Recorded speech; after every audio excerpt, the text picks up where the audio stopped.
Le bilan des manifestations au Sénégal s'élève à 15 morts alors que les partisans de l'opposition affrontent la police. Dakar, Sénégal, AP, le nombre de personnes tuées lors des jours d'affrontement entre la police sénégalaise et les partisans du chef de l'opposition Ousmane Sonko est désormais passé à 15, dont 2 agents de sécurité, a annoncé samedi le gouvernement. Alors que Dakar était plus calme samedi, les affrontements se sont poursuivis dans la soirée. Dans les quartiers résidentiels, les manifestants ont jeté des pierres sur la police, barricadé les routes et incendié des pneus. L'armée a patrouillé dans les rues pendant que la police tirait des gaz lacrymogènes sur les manifestants, inspectant et arrêtant les personnes considérées comme causant des troubles. Les résidents ont regardé par-dessus les toits des bâtiments, à la fois se protégeant pour se couvrir et regardant les affrontements.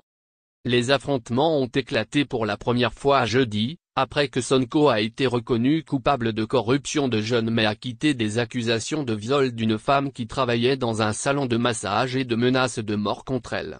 Sonko, qui n'a pas assisté à son procès à Dakar, a été condamné à 2 ans de prison. Son avocat a déclaré qu'aucun mandat d'arrêt n'avait encore été émis contre lui.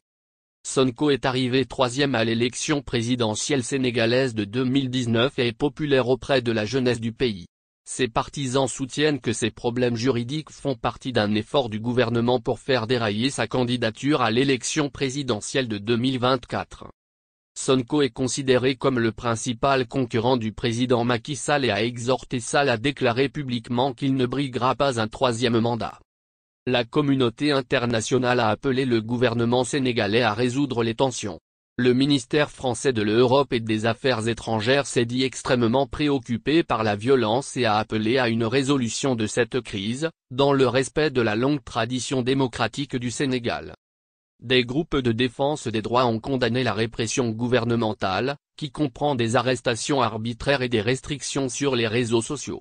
Certains sites de médias sociaux utilisés par les manifestants pour inciter à la violence, tels que Facebook, WhatsApp et Twitter, ont été suspendus pendant près de 2 jours. Source AP, je suis Martial Mbomo pour Gand Télévision Digitale.